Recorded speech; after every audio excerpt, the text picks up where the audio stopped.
Hey, what's going on, everybody? Welcome back to the channel. Today, we're going to answer a question from a viewer about how to adjust the drag on your reels. I'm going to talk about both casting reels like this with the star drag and a spinning reel as well. So I'm just going to kind of break down my process for deciding, how tight to have my drag or how loose, however you want to look at it. And the first thing I need to mention, just like any other concept in fishing, I can't think of anything where I'm just like 100% of the time I'm going to be doing this or 100% of the time I'm going to be doing that. It's the same thing with setting the drag on your reels. I don't think that there's a single setting, or I can't say like I put on 8 pounds drag 100% of the time or whatever it is. It's always going to be adjusting to the tackle that I'm using and the situations that I'm presented with. But so it isn't like an easy question for me to answer. So I'm going to get a little bit rambly and go on little tangents during this process. But hopefully by the end, I kind of wrap it up into a nice little package as far as the concept of setting your drag. So first off, let's talk about the probably the most important set of factors you're going to be thinking about when it comes to setting your drag. Obviously, when you set your drag, there's a couple things that you don't want to happen. You don't want the line to break, and you don't want the fish to have too much ability to pull drag to get into cover and potentially come off. And also you want to make sure that your drag doesn't slip so much that you don't get a good solid hook set and good penetration with whatever hooks that you're using. So those are three major things that you definitely want to focus on accomplishing. A good solid hook set, leading fish away from cover and not breaking your line. So to accomplish that, you have to look at a variety of different factors, but the most important factors have to do with your tackle that you're using. And I'm not just talking about the terminal tackle, like the hooks that you're using.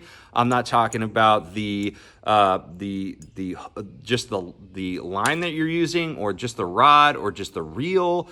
It's all of those things combined. What you have to think about when it comes to setting your drag, when it comes to tackle, is thinking about what the weakest link in this chain. You got to think of it as a chain. And what is the weak link? There's sometimes where there really isn't a weak link that's real apparent. Like, for instance, if you're using a punching setup with heavy 65-pound braid, just a broomstick of a rod, a really strong hook, all of those things, every single link in the chain is very, very strong. In that situation, you can crank down that drag all the way down, because realistically, unless you have like some crazy line failure because it nicks something or something like that, all things being equal, you shouldn't have any issues with straightening out a hook or getting a good hook set or be able to break that line.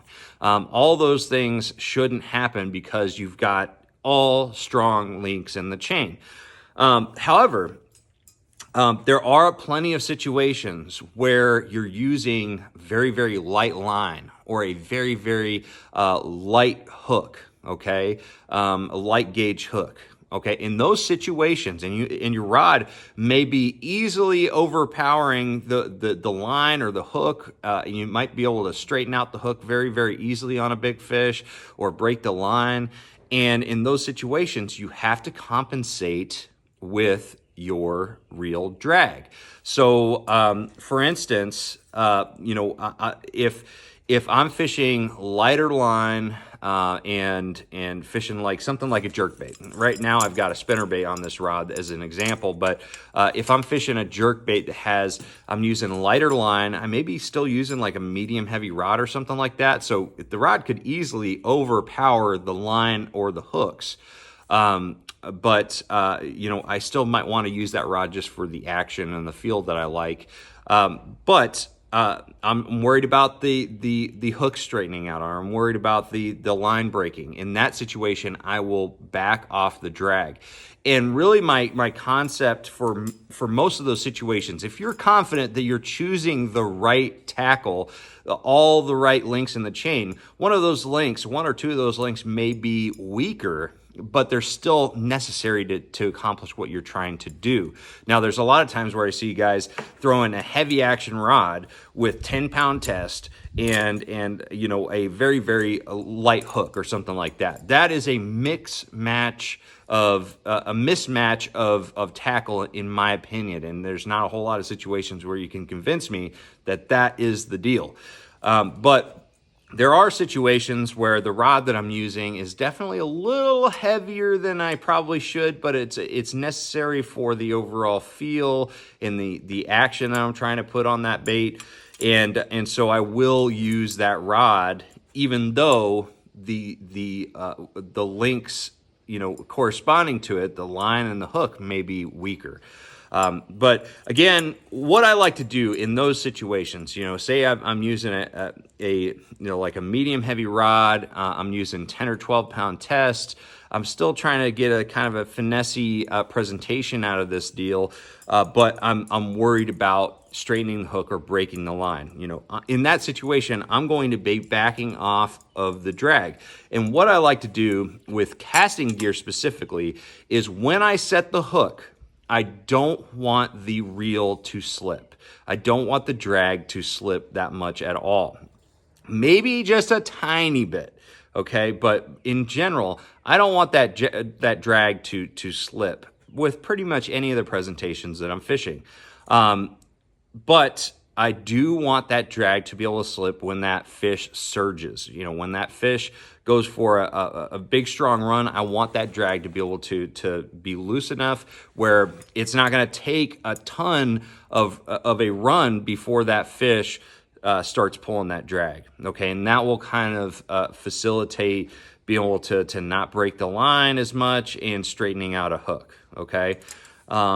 So, I mean, that's kind of it's kind of a nebulous answer to the whole casting gear selection. But another thing you also need to think about with casting gear specifically is the type of line that you're using. If you're using braid, you may want to back off of the drag a little bit if you feel like the hook you're using is a little bit too light wire. Okay. Even if you don't think that the hook's light wire, braid has no stretch. So when you jack a fish, it's probably if it's not the knot, it's the hook that's going to actually give a little bit.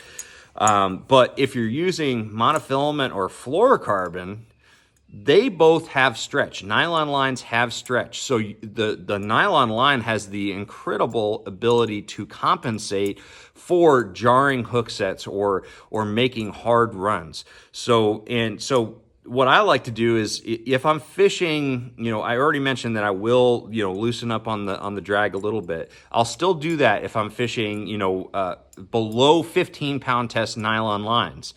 But above 15-pound test nylon lines, I feel like there's no fish that I'm going to be, fishing for that is going to pull so hard and with the amount of stretch that you get, that amount of springiness or cushion, if you will. There's no fish that I'm going to be presented with that is really going to break that line if the line is in good condition. Not only that, but oftentimes, so if I'm fishing 15 to 25 pound test, fluorocarbon or monofilament, I'll tighten the drag all the way down, and then I'll use the thumb bar to allow the fish to pull line out. So I'll control the drag with my thumb.